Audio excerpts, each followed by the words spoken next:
Claire stood outside the large wooden door, her hands shaking slightly. The lawyer had called her 2 days ago.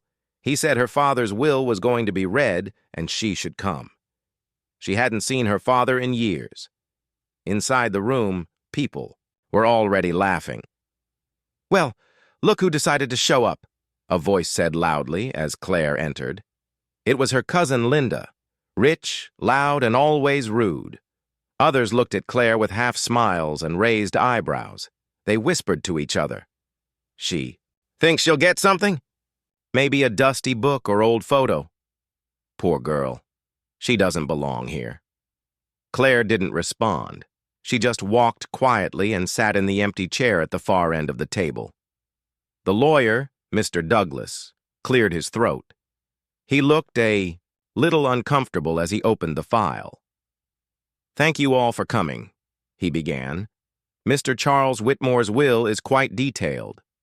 Claire's father, Charles Whitmore, had been a wealthy man. He owned houses, businesses, even land abroad. But he had also been cold, distant, especially after Claire's mother died. After the funeral, he had slowly pushed Claire away and brought the rest of the family closer. That's why no one expected Claire to return, and no one believed she would be mentioned in the will. The lawyer started reading. "To my nephew David, I leave my antique watch collection." David smiled proudly. "To my niece Linda, my summer home in France." Linda gasped, then looked directly at Claire with a mocking grin. Claire kept her face calm. She didn't blink, not once, one by one. The names were called. Her relatives clapped softly for each other. Some cried fake tears. Others smiled like they had won the lottery, but Claire's name never came. A quiet cough came from the back, then silence. Someone finally whispered, "That's it?" The lawyer looked down. Then slowly, carefully, he pulled out a second envelope from his briefcase. "This," he said, "was given to me by Mr. Whitmore privately, 1 week before his death. It was sealed and signed." Everyone stared at the envelope. "What is that?" Linda asked sharply. "Another will?" David added, his voice full of doubt. The lawyer nodded. "Yes, and this one changes everything." The room went still.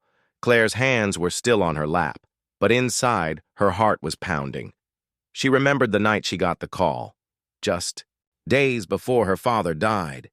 He had sounded different, tired, soft. He had said, "If anything happens to me, just come." Claire didn't know what he meant. Until now, the lawyer opened the second envelope. He read the letter slowly.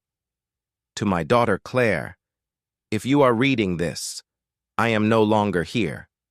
I know I failed you. I know I let others fill your place, but I remember everything. I remember your mother. I remember your tears. I remember your silence." The room was frozen. Even Linda didn't say a word. The letter continued. "I saw how they treated you. I saw how they smiled in front of me and turned against you behind my back. I was weak. I didn't stop them. But I have one chance now to make it right." The lawyer stopped reading. The silence felt heavy now. He looked up. "There is a second will, and according to this one, the inheritance is different." David stood up. "Wait! What are you saying? That she gets something? That's not fair." The lawyer didn't answer. Instead, he pulled out the new legal document. Claire took a slow breath. She didn't speak. She didn't need to. For the first time in her life, the room wasn't laughing anymore. Everyone in the room was frozen. No one laughed now. Mr. Douglas, the lawyer, placed the new will carefully on the table. His fingers were slightly shaking. This was not just a will. It was a bomb, and everyone knew it. David leaned forward, his face red. "This has to be fake," he said. "You can't just show up with a second will." The lawyer looked at him, calmly. "This second will was recorded, signed, and witnessed legally. Mr. Whitmore asked me to keep it safe. I followed his instructions. Linda crossed her arms.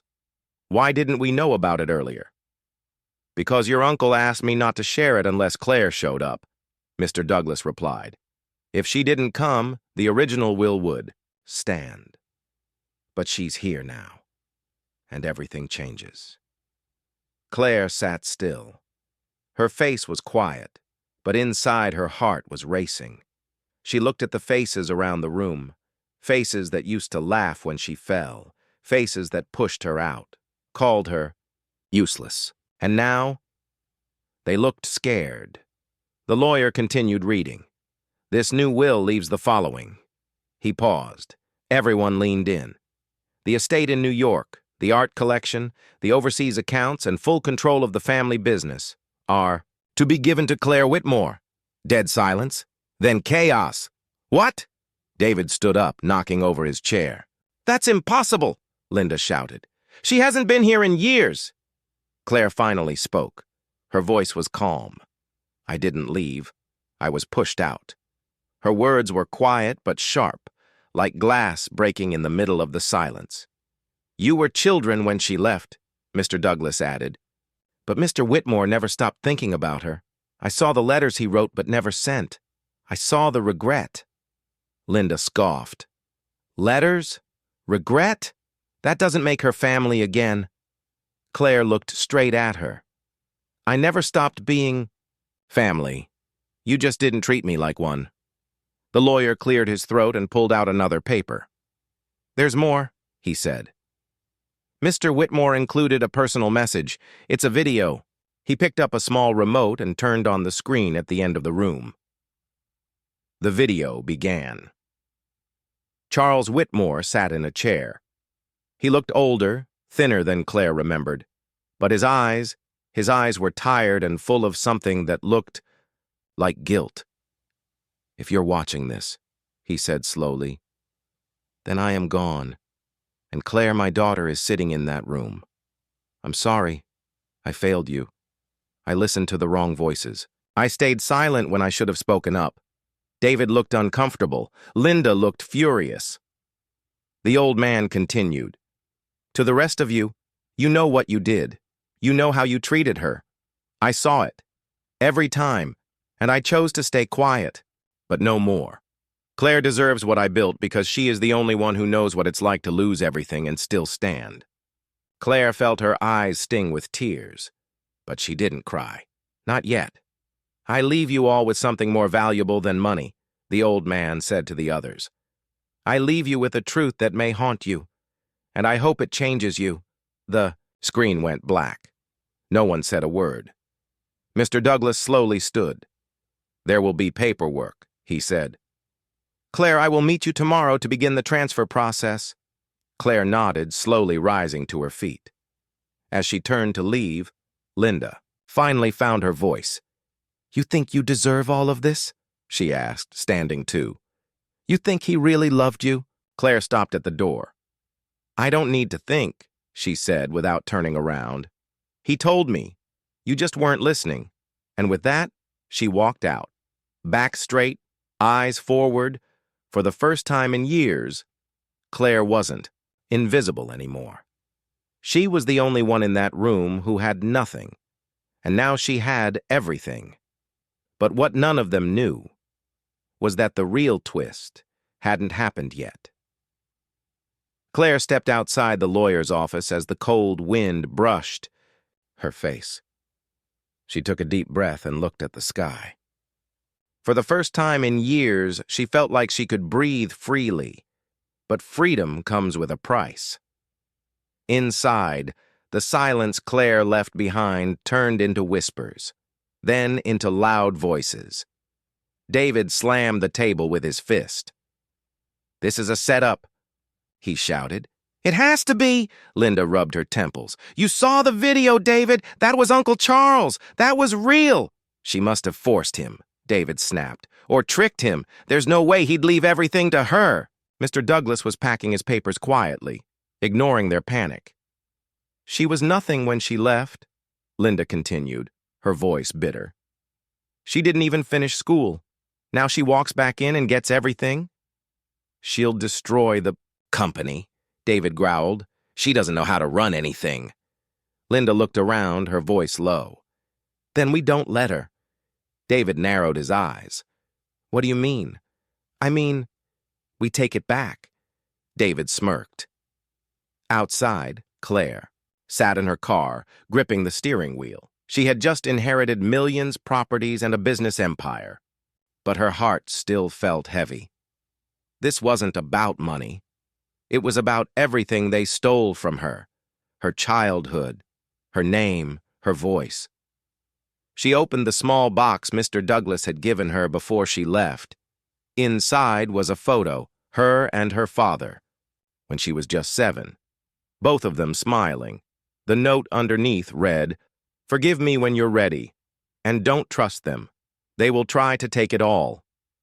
Dad Claire closed the box and started the engine. She wasn't going to lose again, the boy. Next day, Claire entered the Whitmore Holdings building. Her name was now on the top floor, next to the family crest. People stared as she walked by. Some smiled politely, others whispered behind her back. She had expected it. She entered the boardroom. 10 men and women in suits sat around the long table. "Good morning," Claire said calmly. Some nodded. Most didn't. One older man, Mr. Reeds, cleared his throat. "Miss Whitmore, are you sure you're ready to lead this company? It's not a small job." Claire placed her hands on the table. Her eyes didn't blink. "I'm not here because I asked for it," she said. "I'm here because the man who built all of this believed I was the only one who could protect it." Someone scoffed quietly. "Do you even have a plan?" Another asked. Claire smiled. "Yes. Step 1. Find out who's loyal and who's not." The room went quiet. That evening, David and Linda met in secret. "She's smarter than we thought," Linda said. "But not smart enough," David replied. "I've already spoken to 3 board members. They'll vote against her if we push. And the others? 2 are neutral. But we only need a few more to make her look weak." Claire sat at the desk for hours, staring at the file her father had left for her. Every page told a piece of a hidden story, one she had never known, one the rest of the family had worked hard to bury. At the center of it all was a betrayal. Her father had once trusted David and Linda with the company's finances while Claire was away. But behind his back, they were slowly stealing. They used fake companies, ghost employees, and shady deals to take money out, millions over the years. Claire's hands shook as she flipped through the final page. It was a signed confession from an old accountant, dated 2 months before her father's death. He knew what they had done, and he'd been building a case, but then he died suddenly, too suddenly. Claire knew she had to move fast. She scanned and backed up every document. She didn't trust anyone, not yet. She made 3 copies and kept them in different places. Then she made a call. "Mr. Douglas," she said to the lawyer, "I need you to schedule a meeting. I want the whole board there. No excuses." The next morning, the email went out. In the background, David and Linda were preparing their own trap. They had already convinced 5 board members to vote against Claire. They promised raises, favors, even shares in the company if they helped remove her. "She's weak," David whispered. "She's not ready to lead. She doesn't have the respect," Linda added. "And after tomorrow, she won't even have a seat at the table." They smiled. They had no idea what was coming. The boardroom was full. Claire walked in wearing a black suit, her shoulders straight, eyes calm. Every board member looked at her, some with curiosity, others with doubt. Linda leaned back in her chair with a smirk. David didn't even bother to hide his boredom. Mr. Douglas stood at the front. "Before we begin," he said, "Miss Whitmore would like to say something." Claire walked to the head of the table. She looked at each face one by one. "When I came back, many of you doubted me," she began. "You thought I was just the forgotten daughter, that I didn't know anything." Some shifted uncomfortably, but my father trusted me for a reason. And now, I understand why. She opened the file. What I'm about to show you, she said slowly, will change everything. She clicked a remote. The screen behind her came to life. First came the spreadsheets, then the wire transfers, then the confession letter. Gasps filled the room. David's face turned pale. This is fake, he shouted. Claire didn't even blink. We can call the accountant who signed it. He's still alive, and he's ready to testify. Linda jumped to her feet. You're bluffing! Claire turned to her. No, I'm just getting started. She pulled out one last envelope and handed it to Mr. Douglas. These are the backup files, legal copies. I've already sent them to the authorities. The room went silent. For the first time, Claire held all the power. After the meeting, chaos broke out. Board members whispered to each other. Some stood in shock. Others quietly slipped away, unsure what to do. David stormed into the hallway. She ruined us, he hissed to Linda. No, she replied coldly. You were sloppy. I told you we shouldn't have touched that money. You were part of it. They didn't notice the security cameras above them, recording everything. Back in her office, Claire sat alone, watching the sunset. She felt tired, but strong. Her father's words came back to her. The key to everything is in the truth. And now she had used that truth. But she also knew this wasn't the end. David and Linda were wounded, but they were still dangerous. And she was still alone in a battlefield full of people who had smiled at her face while hiding knives behind their backs. She would have to be careful, but she would not be afraid. Because for the first time in her life, she knew who she was, and the war had only just begun. David sat alone in his office, his fists clenched so tightly that his knuckles turned white. The once confident man now looked like a storm was raging inside him. He had underestimated Claire. Everyone had. And now, he was cornered. Claire had exposed the secret files. She had shown the board the evidence, and worse, she had gone to the authorities. There were whispers now, rumors that investigators would show up any day. David couldn't sleep. He couldn't think. Everything he had worked for was slipping away like sand through his fingers. We need to fight back, Linda said that night, pacing his office like a caged animal. She's winning, David. She'll take everything if we don't stop her. But how? David asked, his voice trembling. She's got proof. Linda paused. Her eyes narrowed. Then we find something on her. The next morning, Claire arrived early. She wore no makeup, no fancy jewelry, just quiet confidence. Some employees looked at her differently now. Some smiled. Others avoided her. She didn't care. She had no time for games. She was here to finish what her father started. But as soon as she stepped into her office, her phone buzzed. It was a message from an unknown number. You think the truth is on your side. Let's see what happens when your truth is tested.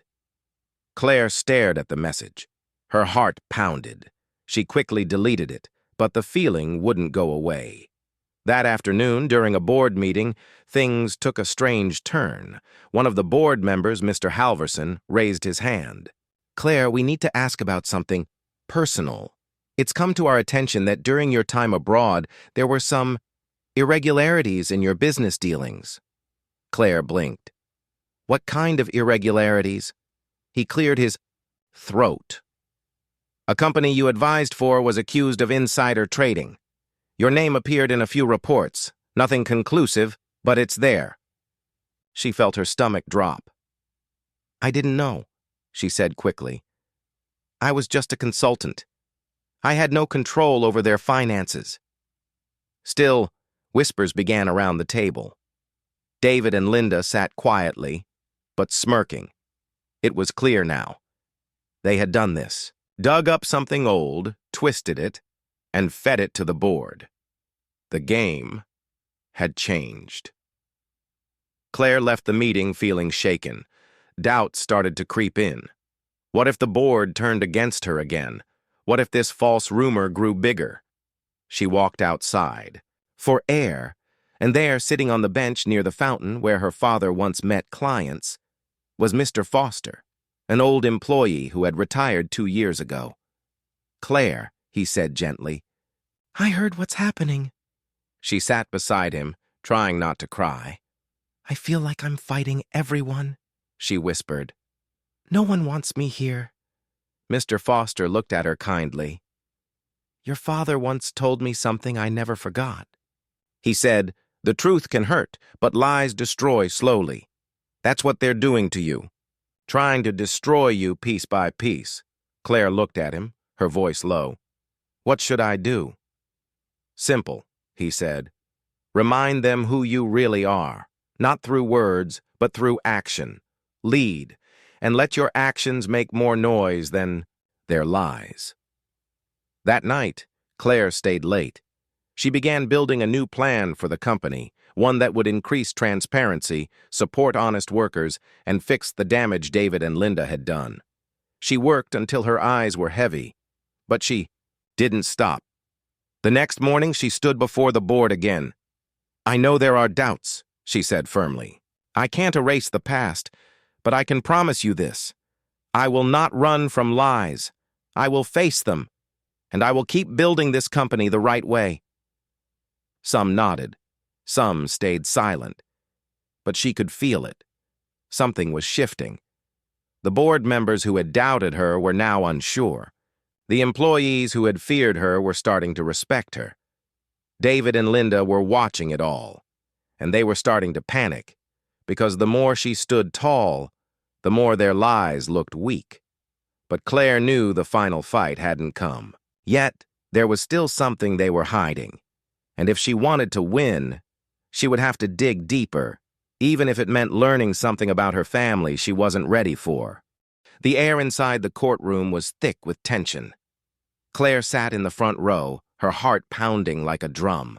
Her hands were cold, even though the room was warm. She looked around.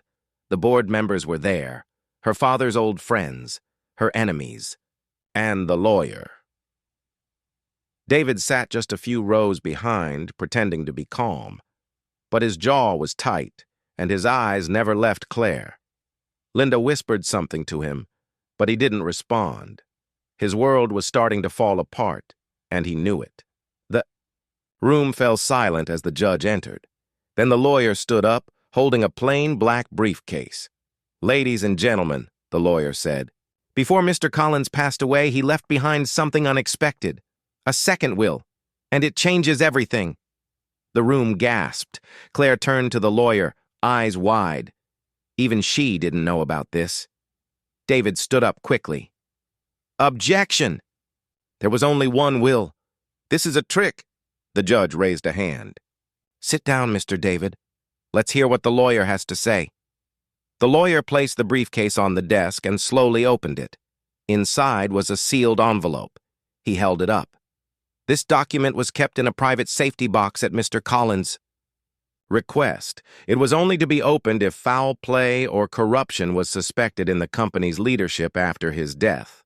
He looked directly at David. Everyone turned to face him. David's face turned pale. The lawyer opened the envelope and began to read. "In the event of my passing, if I sense dishonesty or betrayal within my company, I leave full legal authority and majority ownership to my daughter, Claire Collins. She is the only one I trust to protect what I built." Claire gasped softly. David sat frozen. Linda's mouth dropped open. The lawyer continued. "And if Mr. David or anyone in his circle attempts to manipulate or remove her, this will must be brought forward immediately." A silence fell over the room so heavy it felt like time stopped. Then, the lawyer added, "Evidence of that manipulation, including embezzlement, has been submitted to the court." David stood up again, this time shaking. "This is a lie!" He was sick, confused. "That signature isn't even—" The lawyer cut him off, calm and steady. "The signature has already been verified by 3 independent experts. This will is real, and the court recognizes it." The judge nodded. "Mr. David, please take your seat." and prepare to answer questions about the missing funds from the last 2 fiscal years." David sat down hard. For the first time, he looked truly defeated. Claire didn't smile. She didn't gloat. She simply breathed. For the first time in years, she felt like she could. Later, outside the courtroom, reporters rushed Claire. "Ms. Collins, did you know about the second will? What will you do now with full control of the company? Is David going to jail?" She paused and looked at the flashing cameras. Her voice was steady but soft. "My father loved this company. He loved honesty. I'm just here to honor that." Then she walked away, calm, proud, and strong. David, now flanked by officers, was taken into custody. Linda tried to disappear in the crowd, but reporters caught her too. There was nowhere left to hide. That night, Claire returned to her father's old office, the one David had taken over. She walked inside, closed the door, and looked around. It still smelled like her father's cologne. She sat in the chair, looked out the window, and whispered, "I did it, Dad. I really did it." There was no reply, but somehow she felt he had heard her.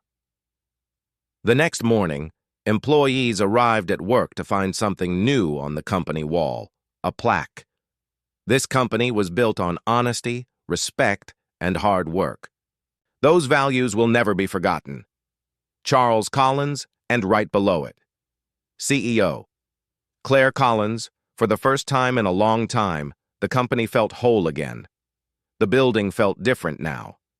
Claire walked through the hallways and people smiled at her. Not out of fear, not with fake smiles, but with real respect. She had taken back what was hers, but she had done it without shouting, without revenge. Her quiet strength had spoken louder than David ever could. The office she now owned had once belonged to her father. The chair, the books, the smell of old leather, they all reminded her of him. But there was one thing she hadn't opened yet. A sealed envelope sitting in the top drawer of the desk. It had her name on it. She took a deep breath and opened it. Inside, there was a handwritten letter. Her father's writing was still strong and neat. "My dear Claire, if you're reading this, it means things didn't go as planned. I always hoped we'd have more time, more mornings with coffee and silly arguments about who's better at chess. But if this letter reaches you, then you already know what kind of people surrounded me in my last days. I tried to warn you. I tried to keep you away so you wouldn't get hurt. But now I see. Keeping you away was my biggest mistake." Claire's hands trembled as she turned the page. "You have always been stronger than you know. You see people. You understand hearts. That's something money can't buy. And that's what makes you the right person to carry this legacy. I saw the lies, the greed, the way David and the others twisted everything when I got sick. I prepared for it, but I was tired. So I left the truth in a place where only courage could find it. Inside you." Claire wiped her eyes. The room was quiet, but she could almost hear his voice. She continued reading. "People will test you, laugh at you, try to break you. They think strength is about shouting or power, but strength, real strength, is walking into a room full of enemies and staying calm. It's telling the truth even when your voice shakes. You've done that. I'm proud of you, Claire. More than you'll ever know." At the bottom of the letter, there was one final line. "Lead with heart. The world needs more of that." Claire folded the letter carefully and placed it back in the drawer. But its words stayed with her. That day, she called a company-wide meeting. Employees gathered in the main hall, people who had worked under fear, silence, and lies. They were nervous, unsure of what to expect. Claire walked onto the small stage, holding no notes, no microphone, just her heart. She looked out over the crowd and said, "I know many of you were afraid. I was too. But that fear is over. From today, we move forward together. This company isn't just numbers or profits, It's people, and each of you matters. There was silence. Then, clapping. Then more. And suddenly everyone stood and cheered. It wasn't loud, like a victory parade. It was deep, real. A thank you from souls that had been quiet for too long. Months passed. The company grew stronger, not just in sales, but in spirit. Claire's leadership changed everything. Her father's legacy was alive, not in rules, but in how people treated each other. David went to trial and was found guilty. Linda disappeared from the public eye, but Claire didn't talk about them. Again. She had no time for the past. She had a future to build. One quiet afternoon, Claire sat in the park where her father used to take her as a child. She watched a father and daughter laugh on the swings, and then, almost like a whisper on the wind, she heard his voice in her heart. Lead with heart. She smiled softly and whispered back, I will.